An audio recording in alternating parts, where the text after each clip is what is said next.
ನಿನ್ನೆ ದಾವಣಗೆರೆಯ ಹರಿಹರ ಪಂಚಮಸಾಲಿ ಮಠ ಅಕ್ಷರಶಃ ರಣಾಂಗಣವಾಗಿತ್ತು. ಸ್ವಾಮೀಜಿಗಳನ್ನ ಪೀಠದಿಂದ ಪದಚ್ಯುತಿಗೊಳಿಸಲಾಗಿತ್ತು. ಇದರ ಬೆನ್ನಲ್ಲೇ ಈಗ ಒಂದು ಆಡಿಯೋ ಬಾಂಬ್ ಬೇಜಾನ್ ಸದ್ದು ಮಾಡ್ತಾ ಇದೆ. ಶ್ರೀಗಳು ಮಾತನಾಡಿದ್ದಾರೆ ಅಂತ ಹೇಳಲಾಗಿರುವಂತಹ ಆಡಿಯೋ ಈಗ ವೈರಲ್ ಆಗ್ತಾ ಇದೆ. ಟ್ರಸ್ಟಿ ಚಂದ್ರಶೇಖರ್ ಪೂಜಾರ್ ಈ ಒಂದು ಆಡಿಯೋವನ್ನ ರಿಲೀಸ್ ಮಾಡಿದ್ದಾರೆ. ಮಕ್ಕಳು ಫಂಕ್ಷನ್ಗೆ ಬಂದಿಲ್ಲ ಅಂದ್ರೆ ಅವಾಚ್ಯವಾಗಿ ನಿಂದಿಸಿರುವಂತಹ ಆಡಿಯೋ ಇದು. ಅವಾಚ್ಯ ಪದಗಳನ್ನು ಬಳಸಿ ಸ್ವಾಮೀಜಿಗಳು ಮಾತನಾಡಿದ್ದಾರೆ ಎನ್ನಲಾದಂಥ ಆಡಿಯೋವನ್ನು ಈಗ ರಿಲೀಸ್ ಮಾಡಲಾಗಿದೆ. ಇದಕ್ಕೆ ಸಂಬಂಧಪಟ್ಟಂತೆ 4 ಮಕ್ಕಳ ಪೋಷಕರು ಕೂಡ ದೂರು ಕೊಡೋಕೆ ಮುಂದಾಗಿದ್ರು. ಈ ಒಂದು ಆರೋಪವನ್ನು ಖುದ್ದಾಗಿ ಟ್ರಸ್ಟಿ ಚಂದ್ರಶೇಖರ್ ಪೂಜಾರ್ ಮಾಡಿದ್ದಾರೆ. ನಿನ್ನೆ ದಾವಣಗೆರೆಯ ಹರಿಹರದ ಪಂಚಮಸಾಲಿ ಮಠ ದೊಡ್ಡ ಹೈಡ್ರಾಮಕ್ಕೆ ಸಾಕ್ಷಿಯಾಗಿತ್ತು. ಸ್ವಾಮೀಜಿಗಳನ್ನು ಪದಚ್ಯುತಿಗೊಳಿಸಿ ಟ್ರಸ್ಟಿಗಳು ಒಂದು ನಿರ್ಣಯವನ್ನು ಪಾಸ್ ಮಾಡಿದರು. ಆ್ಯಂಡ್ ಭಕ್ತರು ಕೂಡ ಇದಕ್ಕೆ ವಿರೋಧ ವ್ಯಕ್ತಪಡಿಸಿ ಮಠದ ಹೊರಭಾಗದಲ್ಲಿ ಪ್ರತಿಭಟನೆಯನ್ನು ಮಾಡಿದರು. ನಂತರ ಟ್ರಸ್ಟಿಗಳು ಮಠದಿಂದ ತೆರಳಿದ ನಂತರ ಮಠದ ಆವರಣಕ್ಕೆ ಬಂದಂಥ ಭಕ್ತರು ಸ್ವಾಮೀಜಿಗಳ ಜೊತೆಗೆ ಒಂದು ಜಂಟಿ ಪತ್ರಿಕಾಗೋಷ್ಠಿಯನ್ನು ಮಾಡಿದರು. ಯಾವುದೇ ಕಾರಣಕ್ಕೂ ಈ ನಿರ್ಣಯವನ್ನು ನಾವು ಒಪ್ಪೋದಿಲ್ಲ, ಇದು ಅವರ ಪಟ್ಟ ಆಗಿತ್ತು. ಸೊ ಅದರ ಬೆನ್ನಲ್ಲೇ ಇವತ್ತು ಈ ಒಂದು ಡೆವಲಪ್ಮೆಂಟ್. ಹಾಗಿದ್ರೆ ಆ ಆಡಿಯೋದಲ್ಲಿ ರಿಲೀಸ್ ಮಾಡಲಾಗಿರುವಂತಹ ಆಡಿಯೋದಲ್ಲಿ ಏನಿದೆ ನೋಡೋಣ ಬನ್ನಿ.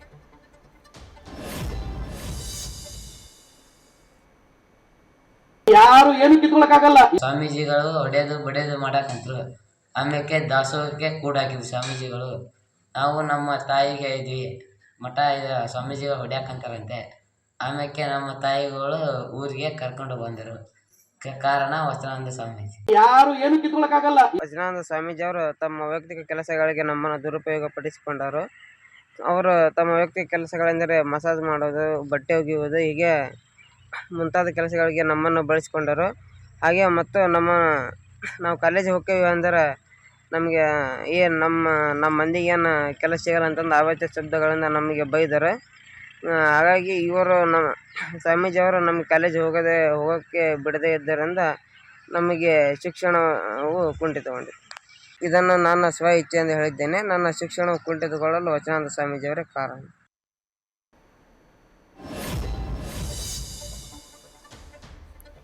ಸೊ ಈಗ ಮೂಡ್ತಿರುವಂತಹ ಪ್ರಶ್ನೆ ಏನು ಅಂತಂದರೆ, ಈ ಆಡಿಯೋದ ಸತ್ಯಾಸತ್ಯತೆ, ಇದು ಅಥೆಂಟಿಕ್ ಆಡಿಯೋನಾ? ಯಾಕಂದರೆ ಅದರಲ್ಲಿ ಸ್ವಾಮೀಜಿಗಳು ಮಾತನಾಡಿದ್ದಾರೆ ಅಂತ ಹೇಳಲಾಗ್ತಿದೆಯಲ್ಲ ಈ ಒಂದು ಆಡಿಯೋ, ಅಲ್ಲಿ ಕೇವಲ 2 ಪದ ಕೇಳಿಸೋದು. ಅದಾದ ನಂತರ ಮಕ್ಕಳು ಒಳ್ಳೆ ಪಾಠ ಓದಿದಂಗೆ ಓದಿದ್ದಾರೆ ಅಥವಾ ಗೊತ್ತಿಲ್ಲ, ಅದು ನಿಜವಾಗ್ಲೂ ಆಡಿಯೋನೋ ಇಲ್ವಾ?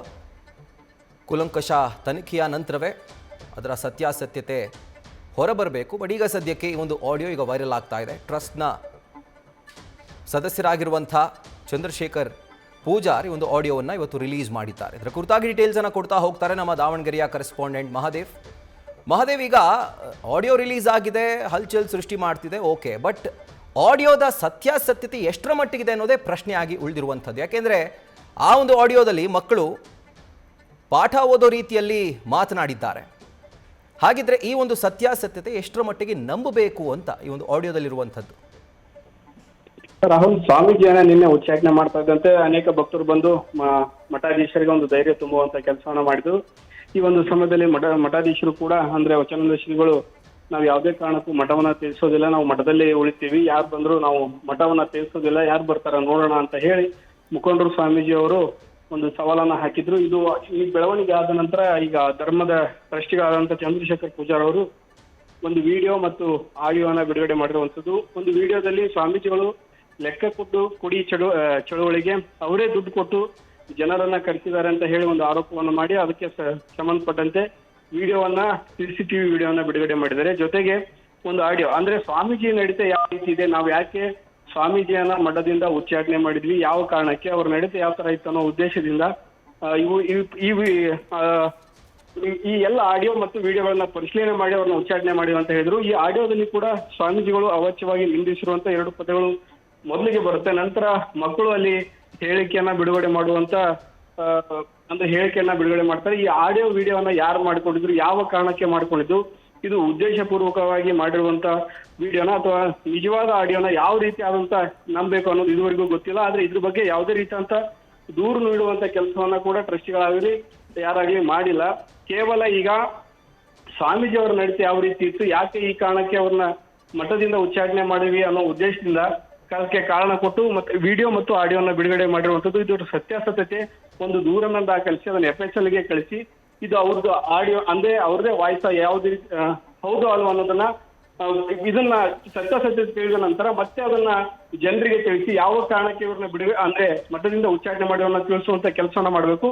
ಇದು ಎಷ್ಟರ ಮಟ್ಟಿಗೆ ಸತ್ಯ, ಯಾಕಂದ್ರೆ ಕೇವಲ ಆರೋಪ ಮತ್ತು ಪ್ರತ್ಯಾರೋಪಕ್ಕೆ ಮಾತ್ರ ಈ ಸೀಮಿತ ಆಡಿಯೋ ವಿಡಿಯೋ ಆಗಿದೆ. ಹೀಗಾಗಿ ಜನರು ಸಮಾಜದ ಜನರು ಇದನ್ನ ನಂಬಕ್ಕೆ ಬೇಡವನ್ನ ಕೂಡ ಜಿಜ್ಞಾಸೆಯಲ್ಲಿದ್ದಾರೆ.